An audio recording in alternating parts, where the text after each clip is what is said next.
Forbes 400 की list में आने वाले आधे से ज्यादा लोग अनफिल्टर्ड लीडर्स होते हैं कि अच्छा बने रहना हमारे लिए नुकसानदायक हो सकता है। आप अपने मन में खुद से कर रही बातों को बदलकर अपने एटीट्यूड को बदल सकते हैं।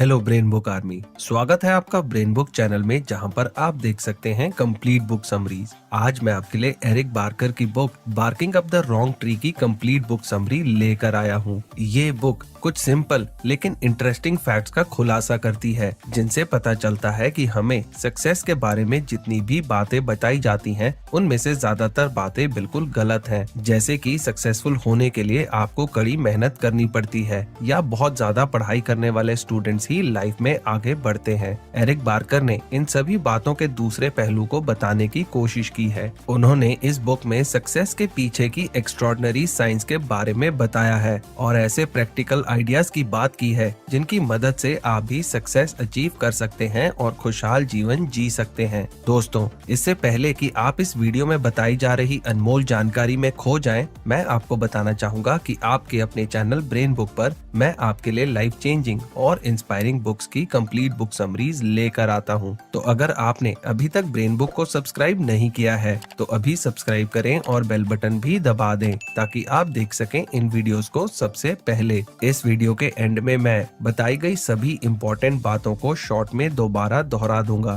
ताकि इस वीडियो में बताई गई बातें आपको आसानी से याद रहें। तो इस वीडियो को अंत तक देखना मत भूलिएगा। तो चलिए शुरुआत करते हैं पहले चैप्टर से।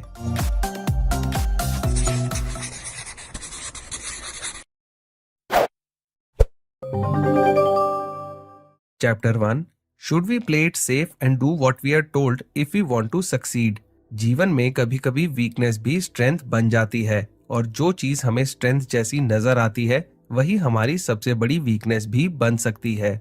हम में से किसी को भी दर्द अच्छा नहीं लगता, लेकिन जब हमें चोट लगती है तो दर्द होना लाजमी है। क्या हो अगर हमें किसी तरह का दर्द महसूस ही ना हो?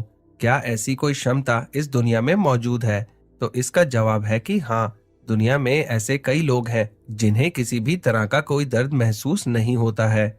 अगर हम अपने नजरिए से देखें तो ऐसी एबिलिटी हमारे लिए एक ब्लेसिंग या वरदान जैसी लग सकती है, लेकिन असल में ऐसे लोग congenital insensitivity to pain with anhidrosis यानी CIPA नाम की बीमारी से ग्रसित होते हैं। जिन लोगों को ये बीमारी होती है उनके लिए लाइफ बहुत ही मुश्किल होती है, क्योंकि कई बार चोट लगने पर, जलने पर और यहाँ तक कि हड्डी टूटने पर भी उन्हें किसी तरह का कोई दर्द महसूस नहीं होता, जिसकी वजह से ऐसे लोग अपनी चोट का इलाज नहीं कर पाते। इस डिसऑर्डर के साथ जन्मे 50% से ज्यादा बच्चे अक्सर 3 साल से कम उम्र में ही मर जाते हैं। हमेशा दर्द महसूस करना बुरा होता है, लेकिन बिल्कुल भी दर्द महसूस ना करना भी बुरा होता है।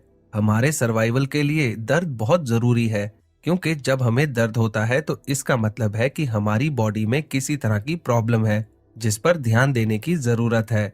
इसी तरह एक और चीज के बारे में बात की जाती है जिसके अकॉर्डिंग किसी एक फील्ड में सबसे अच्छा होना हमारे लिए ठीक नहीं है, बल्कि एवरेज होना हमारे लिए ज्यादा लाभदायक होता है। लेकिन क्या ये बात सही है? हमारा स्कूलिंग सिस्टम ही हमें हर चीज में एवरेज बनना सिखाता है। स्कूल में हमें अलग अलग सब्जेक्ट्स पढ़ाए जाते हैं और हमें हर सब्जेक्ट में बेहतर करने को कहा जाता है। जो स्टूडेंट्स हर सब्जेक्ट में अच्छे होते हैं उन्हें अच्छे ग्रेड्स मिलते हैं, लेकिन इसका एक दूसरा पहलू भी है। असल जिंदगी में एवरेज बनने पर आपको कोई भी रिवॉर्ड नहीं मिलता है। अगर आपको सफल होना है तो आपको किसी एक चीज में एक्सपर्ट बनना होगा। बॉस्टन कॉलेज में एक रिसर्च हुआ जिसमें कॉलेज में टॉप करने वाले 81 स्टूडेंट्स को ग्रेजुएशन के बाद ट्रैक किया गया। 15 साल बाद उन 81 स्टूडेंट्स ने कड़ी मेहनत करके बहुत कुछ सीखा और सफल भी हुए, लेकिन उनमें से किसी एक ने भी इस दुनिया में कोई भी बदलाव नहीं लाया। उनमें से एक भी स्टूडेंट कोई बड़ा काम नहीं कर पाया। वहीं दूसरी ओर जो स्टूडेंट्स कॉलेज ड्रॉप आउट्स थे, उन्होंने ना सिर्फ अपनी कंट्री बल्कि इस दुनिया के लिए काफी बड़े बड़े काम किए और इस दुनिया में काफी इम्पोर्टेंट बदलाव लाए।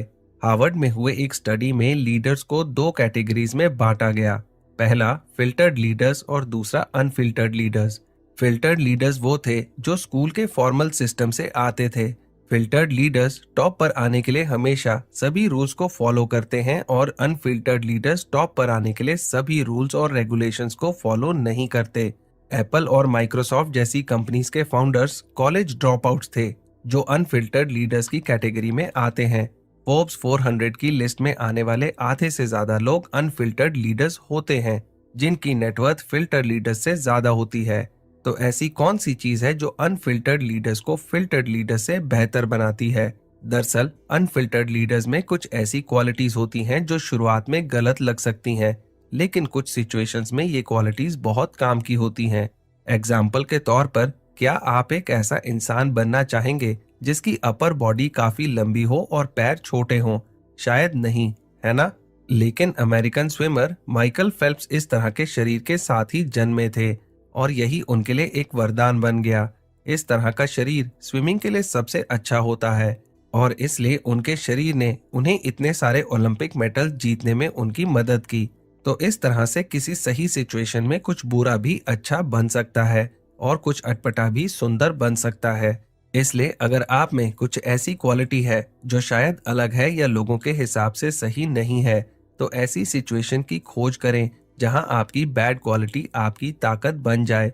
आपको अपना रास्ता खुद ही बनाना पड़ेगा और अपनी मंजिल खुद ही ढूंढनी पड़ेगी। Chapter 2, do nice guys finish last.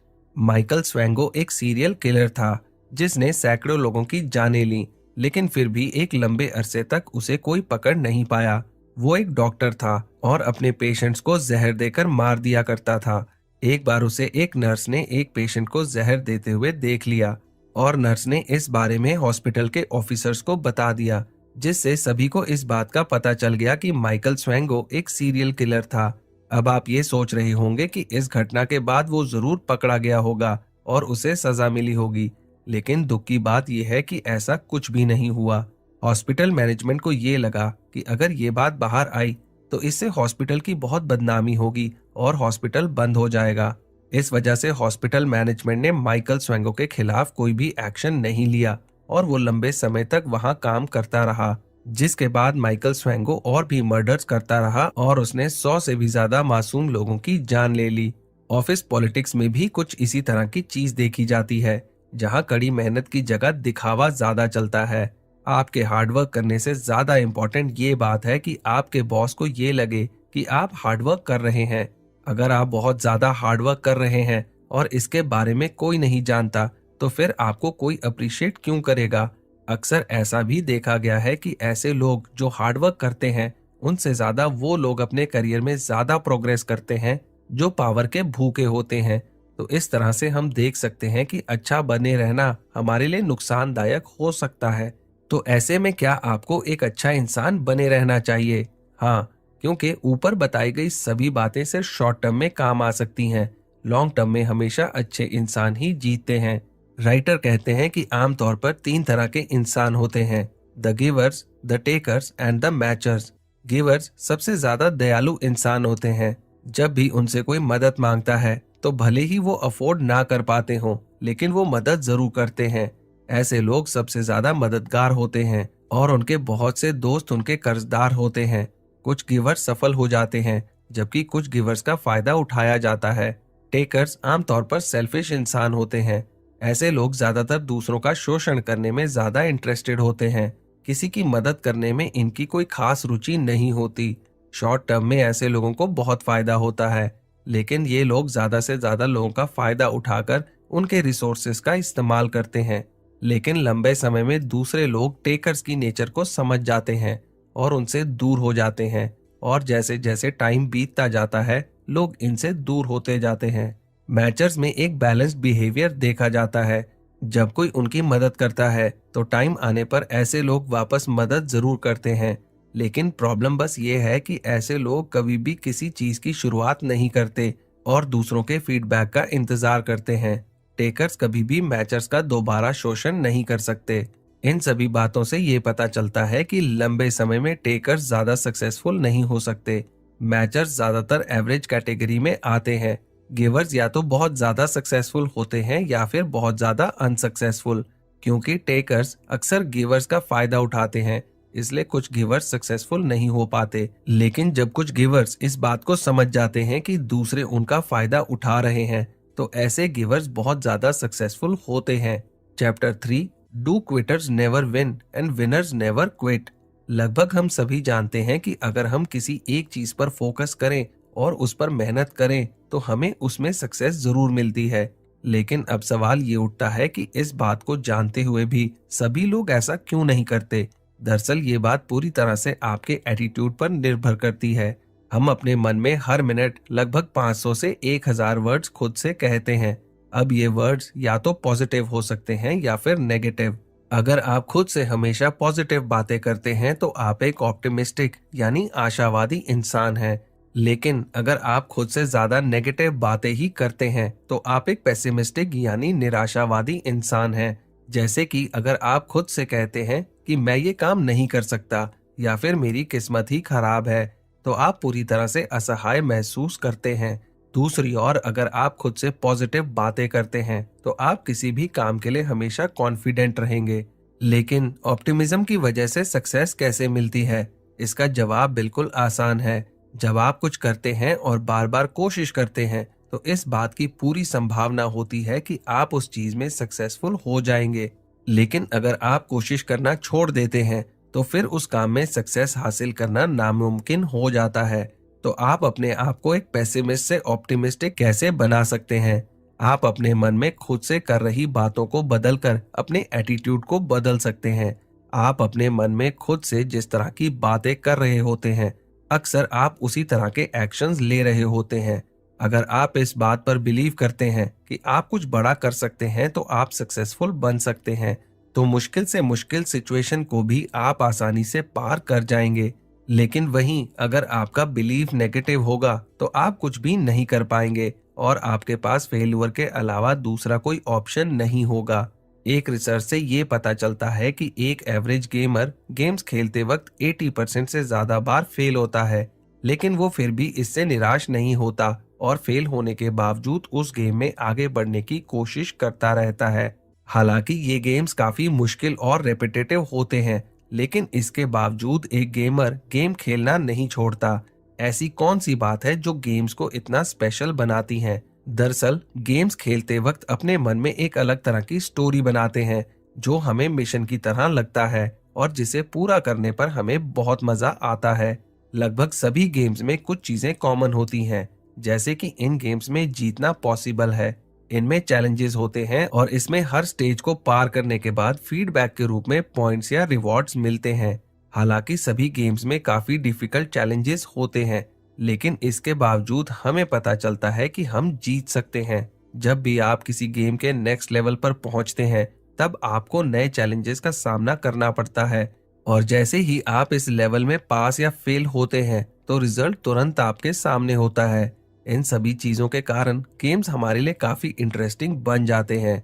अब अगर हम अपनी लाइफ को देखें तो हम हर दिन एक ही तरह का काम एक ही तरीके से करते रहते हैं, जिसमें ना कोई नए चैलेंजेस होते हैं और ना कोई नए गोल्स। इस काम से मिलने वाला रिवॉर्ड भी हमारे लिए कॉमन हो जाता है, जो हमें रिवॉर्ड की तरह बिल्कुल भी नहीं लगता। साल में एक बार आपकी परफॉर्मेंस का रिव्यू होता है, यानी कि हमें फीडबैक काफी लेट मिलता है। इन सभी चीजों के कारण हमारी लाइफ बोरिंग और डल हो जाती है। अब बारी आती है कि हम अपनी लाइफ को गेम्स की तरह इंटरेस्टिंग कैसे बनाएं।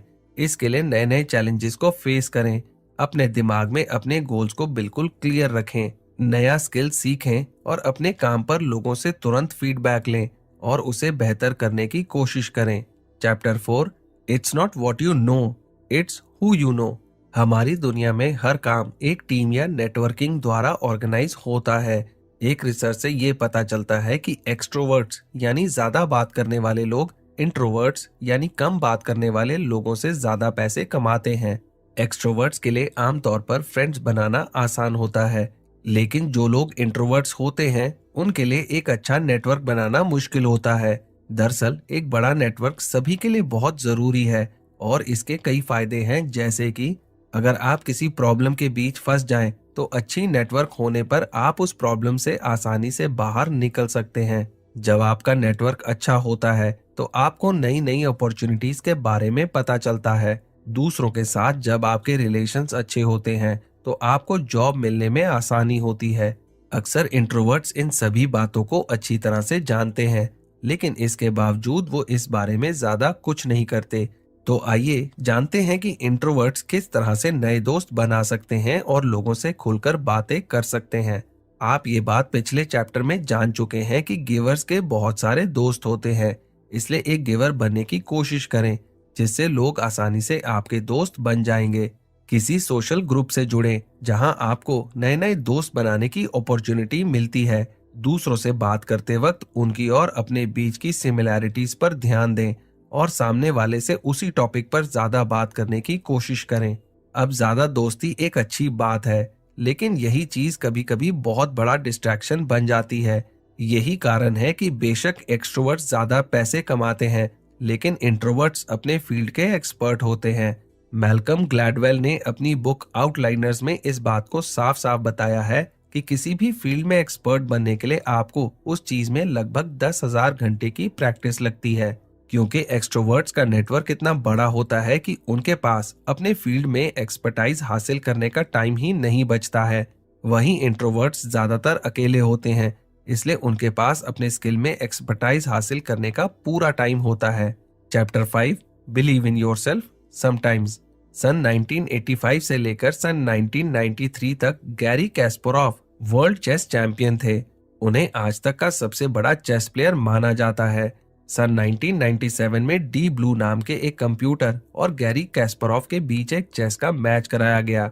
इस मैच में गैरी की हार हुई। कहा जाता है कि मैच के दौरान कंप्यूटर ने कुछ ऐसे यूनिक और असाधारण मूव्स किए जिसे गैरी जैसे बड़े चेस प्लेयर भी नहीं समझ पाए। लेकिन इस मैच के 15 साल बाद कुछ अलग ही बात सामने आई, जिससे पता चला है कि उस कंप्यूटर ने कोई भी यूनिक या अनबिलीवेबल मूव्स नहीं किए थे, बल्कि उस कंप्यूटर में बग आने के कारण वो बस कुछ रैंडम मूव्स कर रहा था। इन रैंडम मूव्स को देखकर गैरी को ऐसा लगा जैसे कंप्यूटर बहुत ज्यादा इंटेलिजेंट है और वो कुछ ऐसे मूव्स कर रहा है जिनके बारे में उन्हें भी पता नहीं है, और इसलिए वो अपना कॉन्फिडेंस खो बैठे। कॉन्फिडेंस की कमी के कारण उन्होंने खुद कुछ गलत मूव्स किए और ये मैच हार गए। बाद में ये भी पता चला कि अगर वो लगातार खेलते रहते तो इस मैच का रिजल्ट कुछ और ही हो सकता था, लेकिन मैच खत्म होने से पहले ही उन्होंने हार मान ली और गेम छोड़ दिया। ऐसा देखा गया है कि सक्सेसफुल लोग अक्सर बहुत कॉन्फिडेंट होते हैं। वो जितनी ज्यादा से ज्यादा सक्सेस हासिल करते हैं, उनका कॉन्फिडेंस उतना ही बढ़ता जाता है। जिन लोगों को ये विश्वास होता है कि वो सफल हो जाएंगे, ऐसे लोग नई नई अपॉर्चुनिटीज को देख सकते हैं। अब हमें इस बात पर ध्यान देना है कि कॉन्फिडेंस अच्छी चीज है, लेकिन ओवर कॉन्फिडेंस हमारे लिए हानिकारक साबित हो सकता है, क्योंकि ओवर कॉन्फिडेंस एक झूठ के सिवाय और कुछ भी नहीं। हम ये बात पहले ही जान चुके हैं कि हम अपने मन में खुद से जो बात करते हैं, हमारे थॉट्स और एक्शंस उसी तरह के होते हैं। ओवर कॉन्फिडेंट होने पर आपकी लाइफ पर इसका बुरा प्रभाव पड़ता है, जैसे कि आप पहले से बहुत ज्यादा सेल्फिश बन जाते हैं और दूसरों की बातों को नकारने लगते हैं। चैप्टर 6, वर्क वर्क वर्क और वर्क लाइफ बैलेंस। बहुत सारे एक्सपर्ट इस बात को मानते हैं कि सक्सेस पाने के लिए हमें कड़ी मेहनत करनी पड़ती है। हम अपने काम में जितना ज्यादा टाइम देते हैं, हमारे रिजल्ट उतने ही अच्छे होते हैं। लेकिन जरूरत से ज्यादा काम करना भी आपके लिए परेशानियां खड़ी कर सकता है। इसका सबसे ज्यादा असर आपकी सेहत पर पड़ता है और साथ ही साथ आपकी खुशियों पर भी पड़ता है।